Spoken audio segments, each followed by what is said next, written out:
Hi, everybody. Hi, everyone. Thank you for coming to our first Alex and Mia in the New York City eeBoo and Peace and Love office. Welcome, welcome, welcome. I see everyone joining. People are clicking in. So today we're going to review our newest list. Maybe some of you have seen it, but many of you haven't because we unfortunately are going to miss the toy fair and have missed other shows. So we're going to start with Alex introducing. Hi, everyone. Thank you so much for joining us. I'm still seeing some people joining, so we're just going to take another minute here. But in the meantime, just some housekeeping. If everyone can please put themselves on mute if you haven't already. I'm seeing a lot of mutes here, but just double check that, please. And also there is a chat function, as you all know, in Zoom. We would love to hear your comments, questions. We will be addressing questions at the end of our segment here. So please ask away. Also, there is a view that we would like you to use. Let's see here. Oh, it should be pinned. Okay, cool. So I believe the view is already automatically set. So couple more people here that I'd like to admit.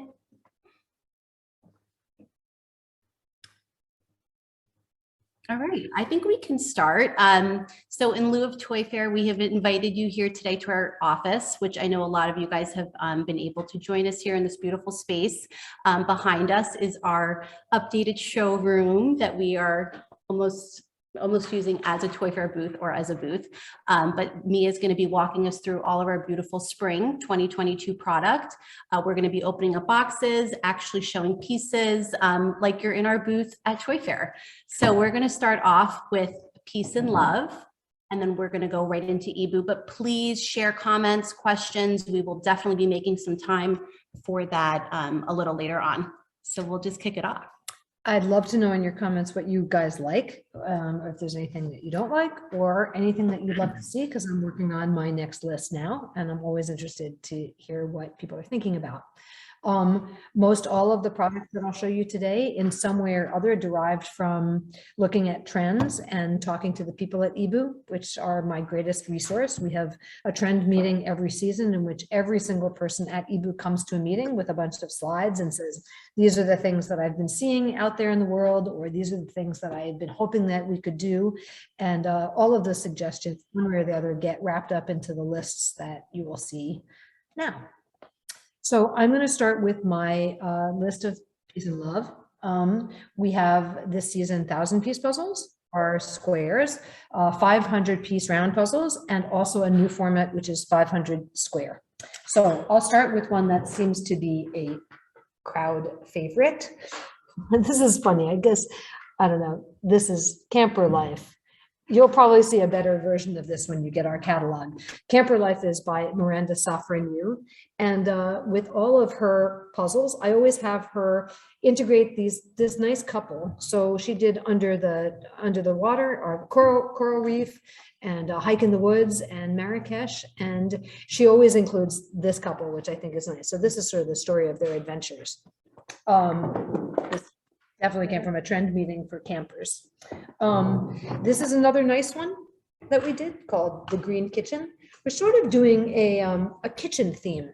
We did, this one is by Anissa McCool, and she did one, Cats in Positano, which had a nice kitchen, and then she did Chickens in the Kitchen, which was sort of a yellow kitchen. So this is a green kitchen, and then even for next year, we're going to do a blue kitchen by a different artist. So that's another series.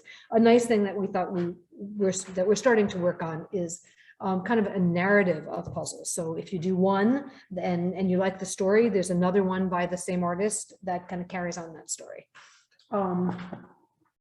This is Birds in the Park by Jennifer Orkin Lewis, who's always a big favorite. Jennifer Orkin Lewis is a great, sorry Alex, an established artist, and she's did a lot of designs for Kate Spade in the past, and she's done a lot of stuff for us like Paris in a Day that have been in Tree of Life, which are very popular.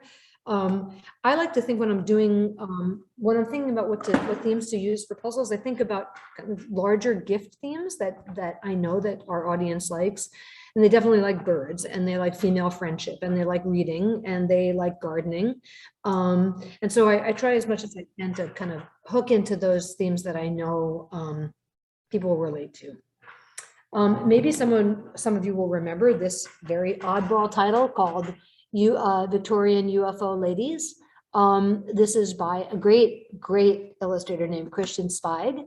And it's these crazy portraits of women and their relationships with UFO, but embedded in this beautiful pattern based on the aesthetic movement, which was in the 1870s, 1880s, that you see a lot on ceramics. So it's a very oddball puzzle, but I think it's kind of a feminist in a way, because I don't know, these women seem to have this kind of higher relationship with UFOs. I love it. It has kind of a little cult following. It was out of stock for a long time, but I brought it back. We're getting a lot of love, love, love. So glad it's back. Seeing it all. Oops, sorry, off they go, off the edge of the table. So I'm sure if you guys have been selling our puzzles or know our puzzles, you'll know that our travel puzzles have done very well. So this is a Jennifer Orkin Lewis, and it's Rome, and it has, you know, there are advantages of showing these things in person, and then there are definitely advantages in showing them on the PowerPoint because you can see them a little better. But this is Rome, and it's got a lot of nice things in it that you might see in Rome, Vespas and cafes and the beautiful colors of the clay buildings. Well, that's better. So Jennifer Orkin Lewis, Rome. If you want to mention the playlists. Oh, I will mention the playlist. Is there one on here? Yeah. Okay, so this is also a new puzzle, and it is by a man named Mark Wachowski, who is an incredible illustrator, and it's got an unbelievable amount of detail in it. And this was a suggestion of Will's from our office, although a lot of people kind of had the same concept, that this is a steampunk airship.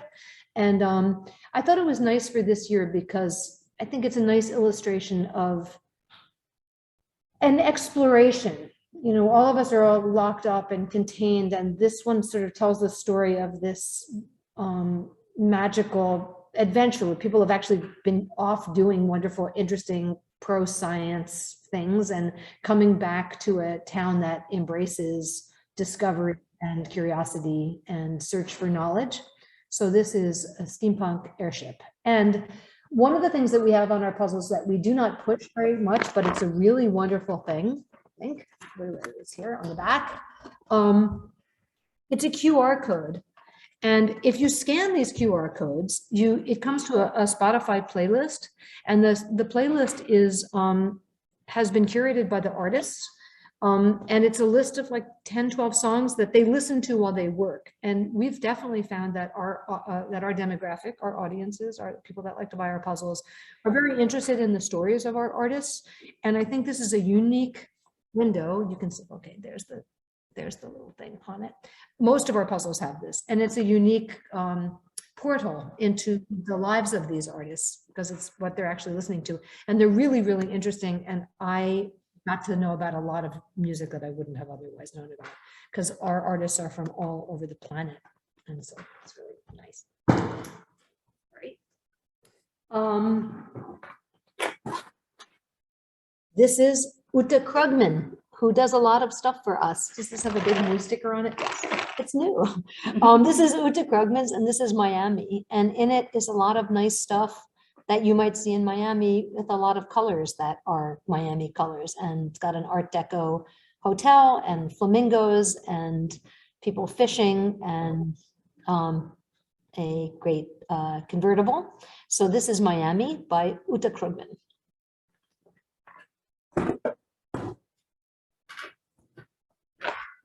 This is a very young illustrator named Serena Malion, who is Canadian. And this is an illustration that I commissioned, which I think I commissioned all of these illustrations. And by that, I mean, I had an idea that came up probably at a trend meeting or something like that of, let's say, Miami or this, and women artists. And I did a sketch, and then usually my husband Sachs redoes my sketch because he's a much better artist. And then I think of what illustrator I think would do a really beautiful job of illustrating it. And I call them up and I ask them if they want to do it. And I send them the sketch. And most of the time they say yes, but hopefully. And then they send me their sketch back. And then we talk about what color. And then they go to a final. And that's how we do our artwork, each and every piece. And then actually when we get the artwork in, we overlay a grid of the puzzle on top of it. And we make sure that there are no areas of the puzzles that have too many of the same color, which makes it a drag to do as a puzzle. Sometimes it's inevitable. And occasionally when I don't commission something, but I actually just purchase the work as a license, it's just, there is a large area, but generally, if you know our puzzles, you know we do a lot to make sure that the puzzle is really interesting to do and that there's something different on every piece. So this is Cathedral of Women Artists. This is our singular round 500-piece puzzle. This is the dog puzzle. We call it the dog puzzle, but it's what it's really called. It's called Dogs of the World or the dog puzzle. And this is by a new illustrator named Alison Stiers. And she wanted to do this wheel. And what it has in it is these dogs from all different countries. And then it has the name of the dog. And then it has something that dogs like to play with, like balls and socks and shoes and newspapers and stuff like that. Then it says how to say woof in the language where that dog is from. And then what else is in there? There's something else fun. Oh, Where and they're the flag. found and where they're found in the world. And where they're found in the world, like a little globe with their little geolocated thing in the center. And also the flag from the country that they're from. Whatever, this has been a very big favorite. Almost done. So this is Carolyn Von Muller, and she's a wonderful Swiss illustrator. She did the music in Montreal for last season. And this is a new iteration of rooftop gardening. We did very well with the 1,000-piece one, but there are people that really like 500-piece ones, and we thought we would freshen that up and give it a new piece size. And so this one is Carolyn Von Muller, who's from Switzerland, and rooftop garden or something like rooftop garden. And then last, but maybe my favorite in the whole line possibly, is called Bookstore Astronomers.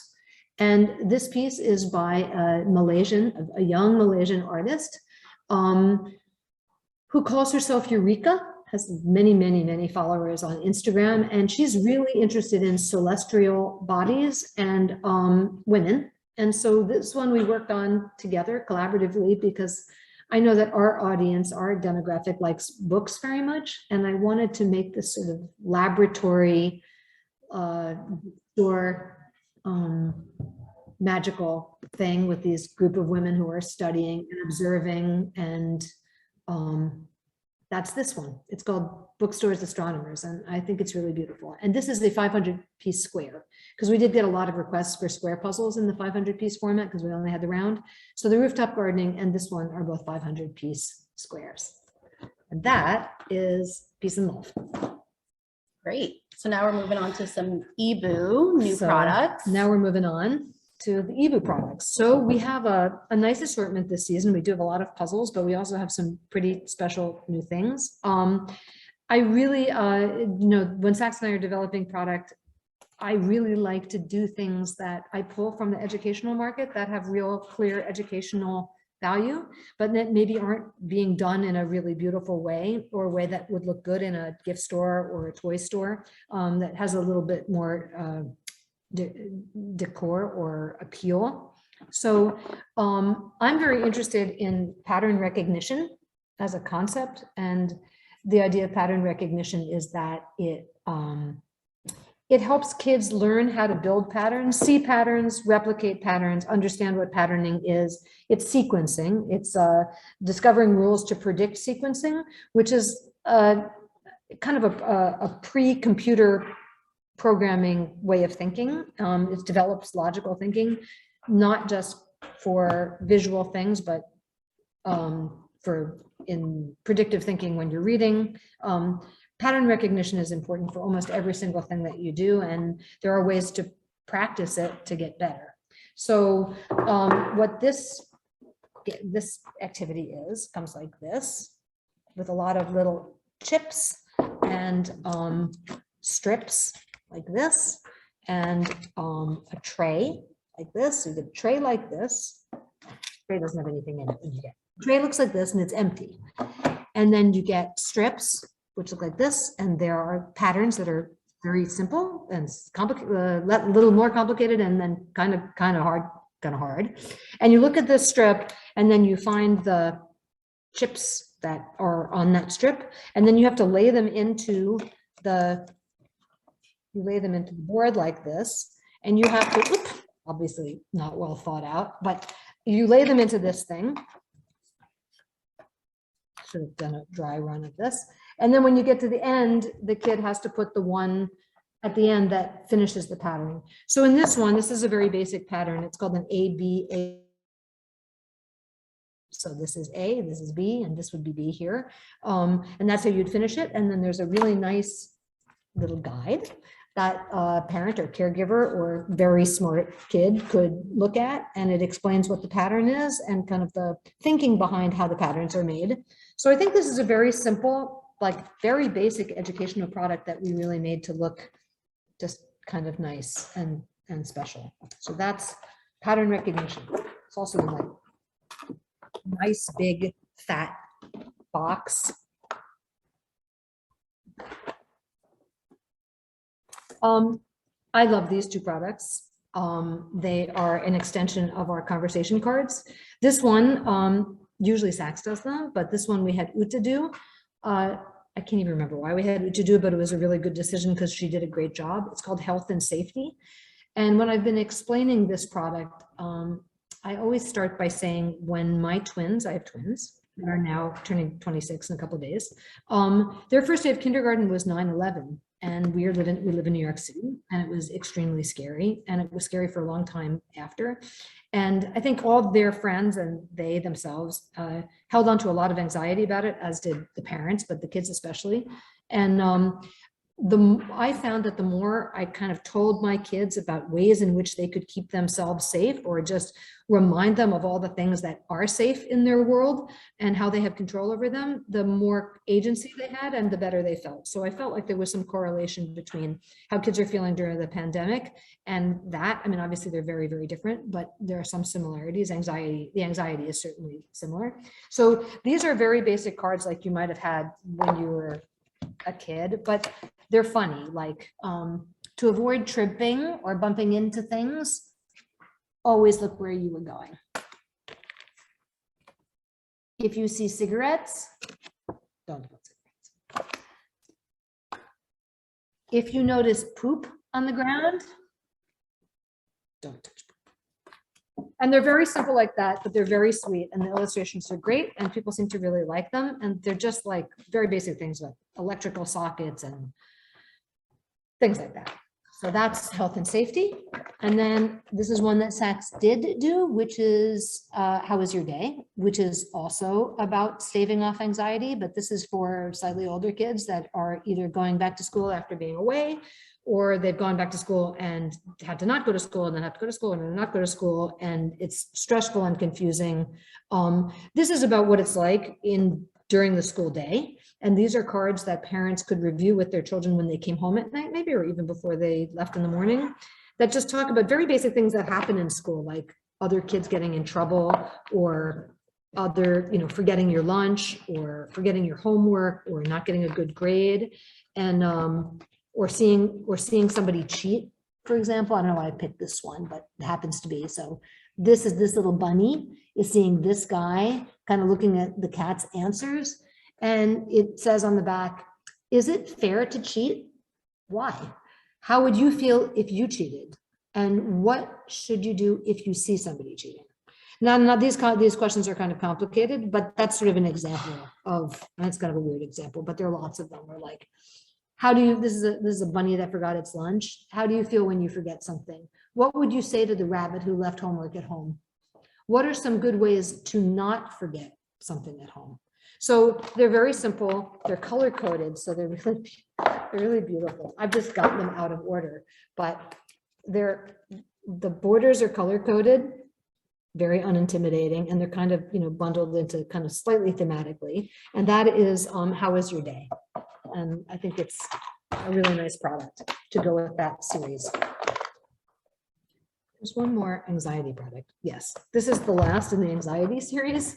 This is a creative story, as you know, eeBoo, that we do very well with our creative story cards. They are 36 images, loosely based around a series of characters. In this case, this is for younger kids, like kids maybe even they're aspirational about going to school, like because they maybe haven't even gone to school yet, so they're like preschoolers or kindergarteners. And there's nothing stressful inherently about any of the pictures. It's more just predicting and kind of thinking about what it would be like if you were in school. So there are pictures of little animals taking a nap on a mat, and pictures of kids raising their hands, and pictures of kids sitting in a circle. And it's kind of a good way to talk to a preschooler or a kid that's just, about to become a preschooler, whatever. This is very sweet. So that's the trio of anxiety products. This has been, we brought this back. This is our baseball card game.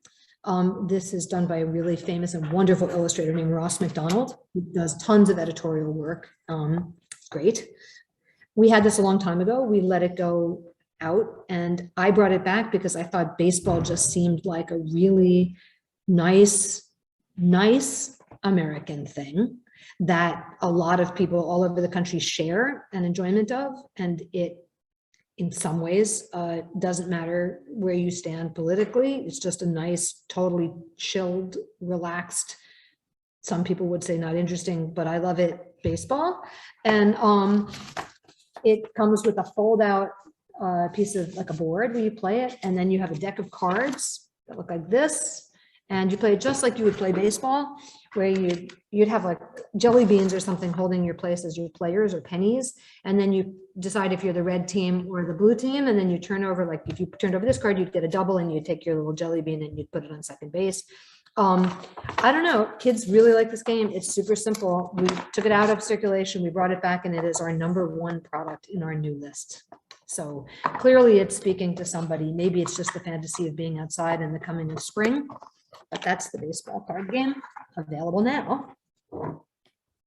Cat Dominoes. With this crazy light, it's a little hard to see, but this is our big, nice, fat brick of a box of dominoes. Very, very thick pieces, almost, they feel like wood, or they're as thick as wood. And these ones are part of a series of our shiny dominoes. So last season we had shiny dinosaur dominoes, which is a little hard to say. These are shiny cat dominoes with Monica Forsberg cats and a really wonderful colored gold foil.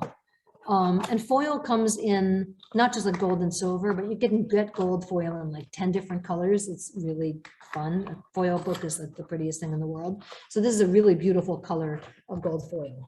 Cat Dominoes also available? Available. So here come our puzzles, our army of puzzles.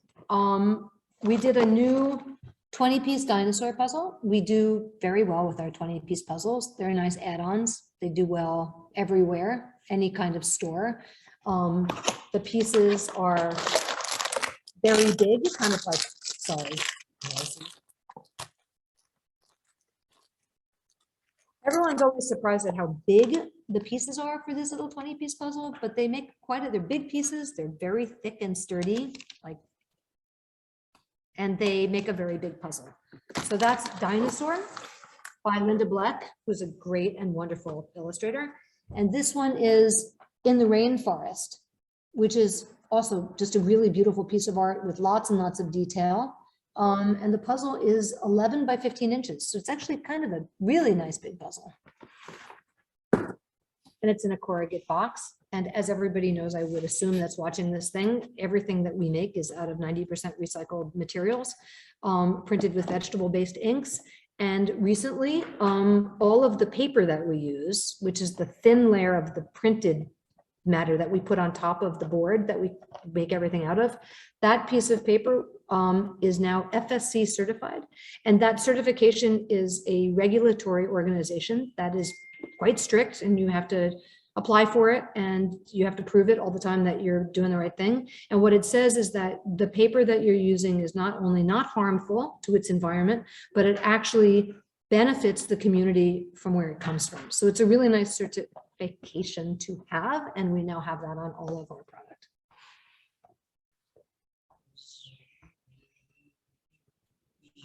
This is one of our giant 48-piece puzzles. We did a bunch of them. We've done a bunch of them. They're really ambitious. There's tons and tons of art in them. And this is the fourth in the series. This is called Within the Biomes. And it's just got a ton of stuff in it. And then also by Linda Black, who's just the smartest, most wonderful person to work with. Inside, there's this great poster that's like a nice poster that you could put up on the wall. That's really big. And in the poster, the puzzle and the box don't say the names of everything, but the poster does in English. And the pieces are very, very big and very, very thick and big. And when you do it on the ground, it's like, it's really giant, really huge and giant.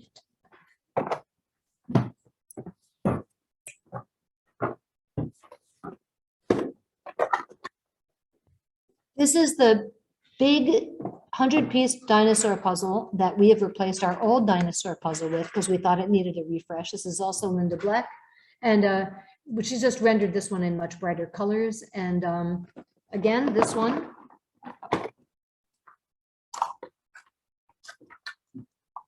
very big, beautiful pieces. You know that, well, anyone that doesn't know.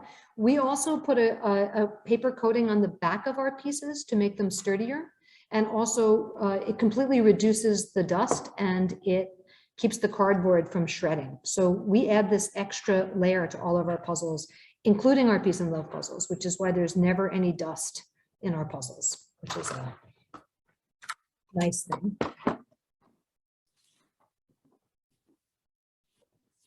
These are our 64-piece puzzles. You guys probably know our 64-piece puzzles. It's nice to have one that doesn't take up the entire screen. This one I took the image from a 500-piece puzzle that I had done called rewilding. Rewilding is a term for letting your yard go back to nature so that indigenous creatures can come back. It seems to be doing very nicely in a children's form. So we redid our 64-piece puzzles in a larger box so they wouldn't be quite so tight when you tried to put the lid back on. And also so they would look like a more substantial item on the shelves along with our 100-piece puzzle. So this one's called Wild Things. Wild Things. And it's nice because it's got underground stuff and animals and things like that. This is Growing a Garden by Melissa Sweet, who is a Caldecott winning artist from Maine, who's written a zillion books, and she's really wonderful. This is an old image she did for us back a billion years ago, but it seems to be enjoying some new interest with the trend towards gardening, which I guess people are doing with their kids, or kids are getting interested in, because we're doing also very well with its companion product, which is Growing the Garden board game, which has all of a sudden seen this whole new life, which is wonderful. Otters, we just made it bigger. This is Otters. This is Monica Mackay. She's a wonderful artist. She's American. She's also a great poet. And this is called Playing Outside. She also did a puzzle for us for Peace and Love last season called Woman in Flowers. So this is something we don't usually do, is pictures of kids playing, but so we did it and it's really nice, cheerful. We did a new format called Progressive Puzzles. Progressive puzzles are puzzles that come in a bunch of different piece sizes.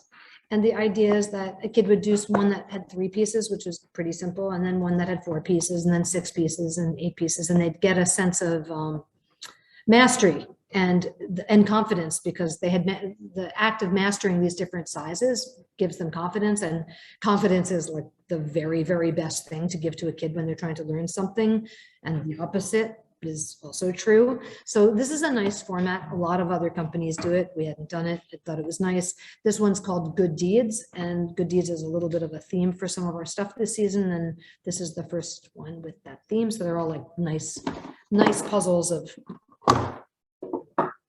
I didn't open this so it doesn't fall out over everybody, but you can see this is the simplest puzzle and it's quite large. And then there are 5 puzzles in each box. So that is That's how big the puzzle is. It's nice. That's Good Deeds. This one is Life on Earth, back from the ancient past. This is also art by Melissa Sweet, but that's always done well. We have a memory game with Life on Earth, which has done very well for years and years and years and years. 20 years. It's been one of our best-selling products. And then the last of the progressive puzzles, which we call Ready to Grow, are little excerpts from the clock puzzle. And this one is called Together Time. And it's little illustrations of little guys, this little bunny and this little bear, and playing games, and ones with parents and ones with lots of kids, and they're very sweet. So that's how big the pieces are. Nice big pieces. That's Uttar Krugman. It's from Germany. It's wonderful. Okay, this is a super special one, I think. Again, with this lighting, you can't see how kind of magical this is, but it's like a rainbow. It is a rainbow foil, and it's in a new orientation. So this is called Shiny Memory Game, and it's precious things, because it's all really beautiful things that are quite precious.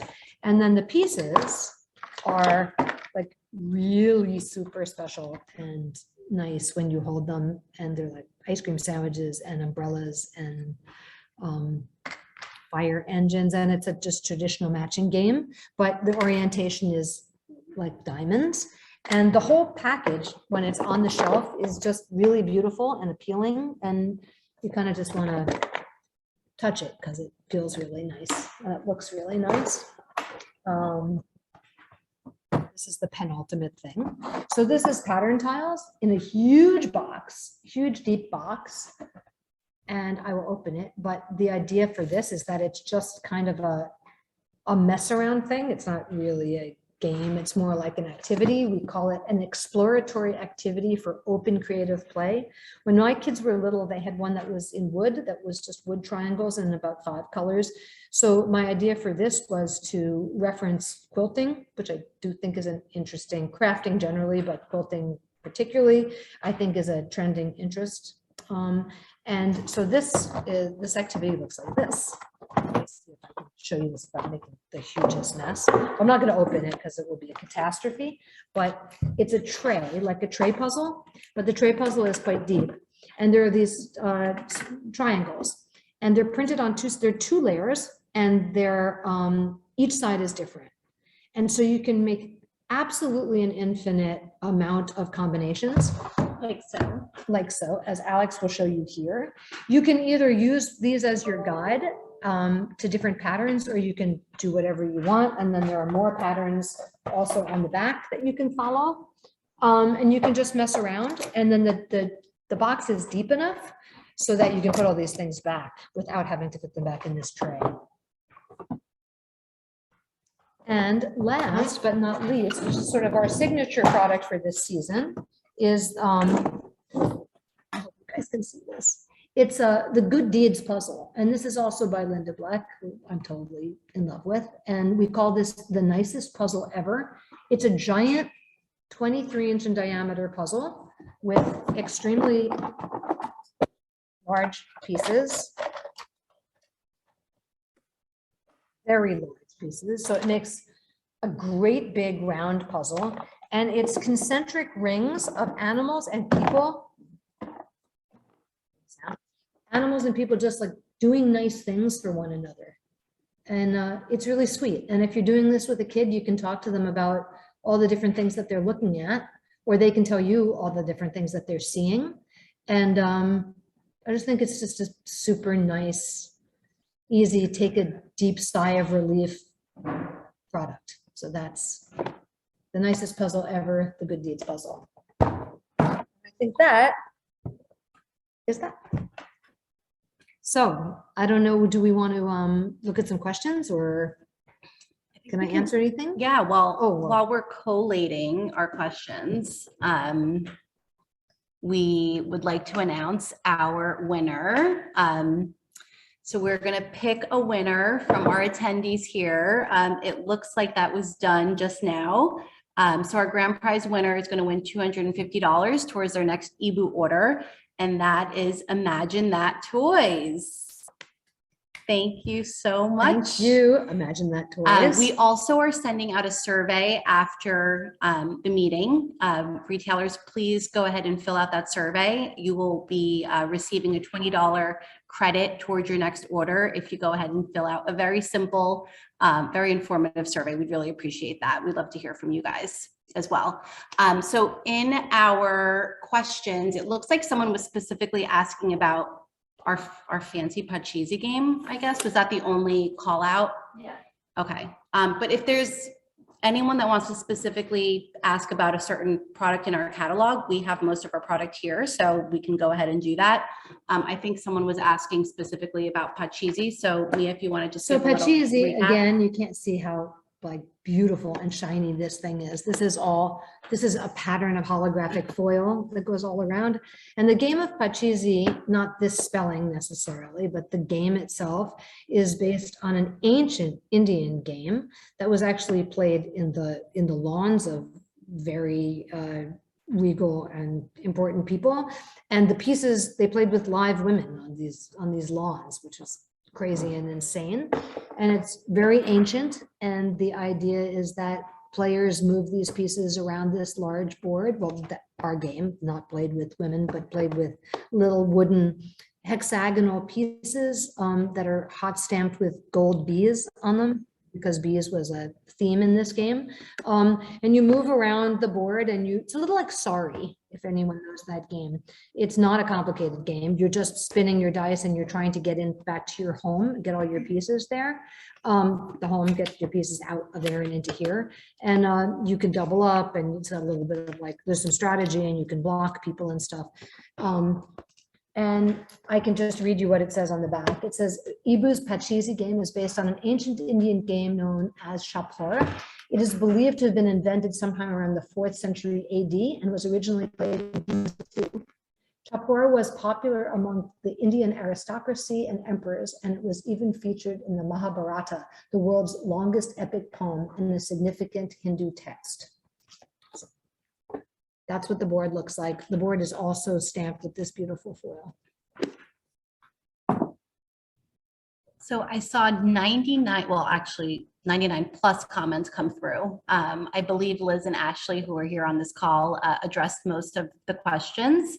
But if there's anything else, people are thanking us. Hey, I can feed you some questions, Alex. Oh, that's awesome. Thanks, Liz. It's Liz. Hi, We had a few. Liz. Hi. We had some questions about the QR codes. Someone had asked, do all the puzzles in the new season have the QR codes on them? And then another QR code question was, do we have any marketing materials about the QR codes or Spotify links that stores can put that they can use? So I believe we will, do, but we will have marketing materials, because it's really dumb, because it was such a good idea, but we just we had this great idea, we executed on it, and then we just kind of let it drop, and so nobody really knew what they were.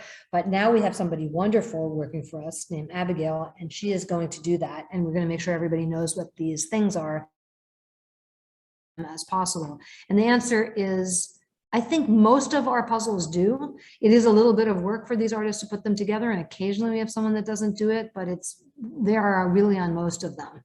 If you have a particular question, we can double check it. okay. Someone else was curious about if we have any more upcoming travel puzzle ideas, which I know we do, but I'll let you talk about that, Mia.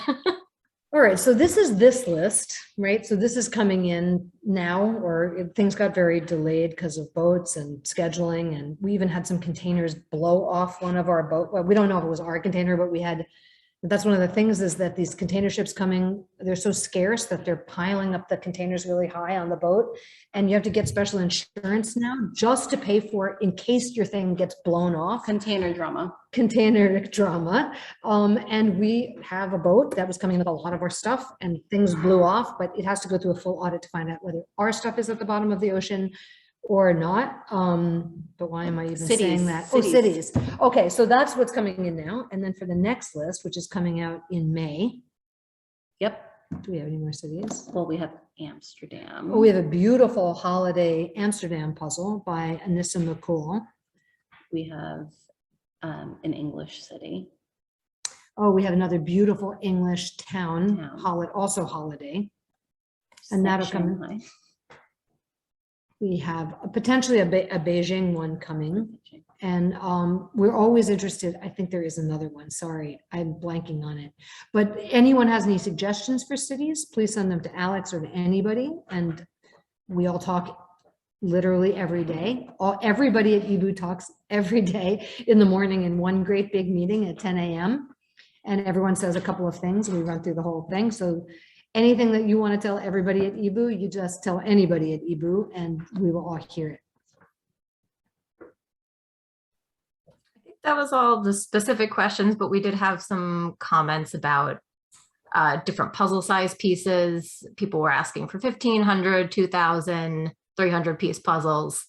And then someone also said for assisted living, they like smaller pieces. So something more like 150 to 200. So basically this whole range. I definitely have seen a lot of requests for about 300 piece puzzles as well. So. We definitely started small and we're adding in one category at a time. We have been hearing more and more about the 300 piece puzzles. 1,000 piece puzzles are definitely what we hear sell the most. We did try 1,500 pieces, but we feel like the amount of manufacturing error in puzzles of higher piece count is so high, at least with the manufacturers that we've used. We're just holding off until we can be assured that we're not going to have a quality control issue. And then we did 100 piece puzzles with slightly more mature subject matter for people in assisted living facilities. And actually we made the pieces a little bit bigger. So people that had any kind of problem with dexterity or eyesight, that would be easier for them to see and to pick up. But 300 piece puzzles are definitely on our list. So thank you. Liz, I believe we had some Q1 special questions, if you wouldn't mind just typing that into the chat. Yep, I will post it in the chat. And then just one really nice comment we got is someone said, thank you for doing that extra work for all those environmental considerations. My pleasure. And someone else said that Sorry, we're also going to change our bags. Well, we're going to do two things. We may go bagless if we can, but we can't really go bagless with the higher count piece puzzles because you lose a lot of pieces that way, just in manufacturing, the way they drop into the box. But the bags that we are going to use are recyclable. And we're going to start using those on our next list. And they are more expensive and they don't look as nice. They're not like all crispy and clear and nice. They kind of look kind of foggy and yucky, but they are better for the environment. As it is, we use, as low an impact a plastic bag as we could find, but this one is, in the past, the recycled bags we looked at when they dropped the pieces in, which is how that happens, they go, the bottom would just fall out and they would just go right through the bottom. And so it was not we didn't have a thing we could trust for quality control, but now we do, and we're going to use it. There's the special. Someone was asking about marketing materials for environmental practices. I don't know if we have anything together right now. Do we have a flyer? We don't have a flyer, but on the back of all of our catalogs, it gives our sustainability statement there. But it also tells you that the place that we print our catalog, which is in the United States, they're an offset. They have an offset program. So we planted 112 trees in offset of our catalog this year. And actually, we always do that, but this year we put it on the catalog. But we are standardizing our statement, and every time we add something, we're trying to add new programs all the time. Like we just recently got carbon certified for our business. So our offices and our travel. So we have a carbon neutral, we have a program that will pay we will pay to become carbon offset for our business. And then we're looking at individual parts of our supply chain, which is much more complicated because it's very hard to know where materials come from and how they get them, et cetera.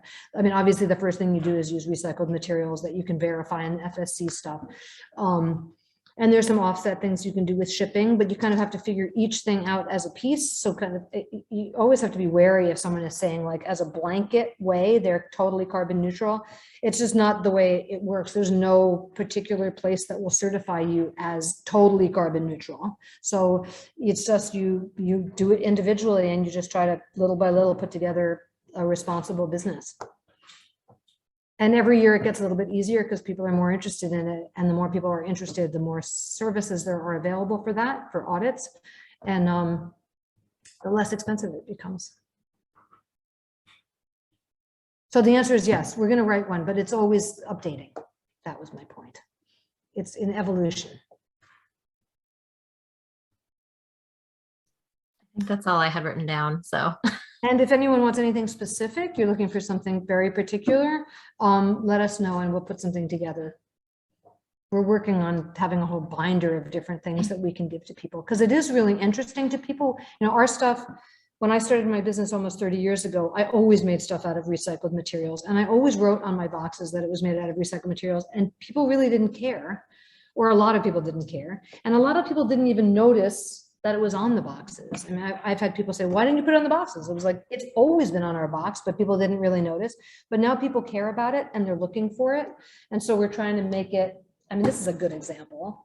Here it is on this. I don't think anyone in the world ever noticed that. Now we're doing it, so it looks like this, you know, darker ink, bigger, clearer, simpler. So we are trying to call it out more and thinking of ways that we can tell people about it without wasting paper to tell people about it. So, you know, how to embed it in our pre-existing marketing materials, trade shows, and product. Anything else, anybody? Is that it for questions? Anybody like anything in particular? Well, they're gonna tell us all of On their the faves survey. in the Oh, survey. good, thank you. That Well, would be great. Thank you all so much for joining us. Unfortunately, Toy Fair did not happen, but it was so nice to have you all participate here. We hope to see you next year, if not sooner. Definitely next year. And if not, we'll just see each other again on Zoom in like 6 months. Or regional shows, or if you come to New York, or, you know, let us know. But thank you again so much for your participation, and hopefully we'll see you soon. Bye, everybody. Thank you. Thank you. Thank you.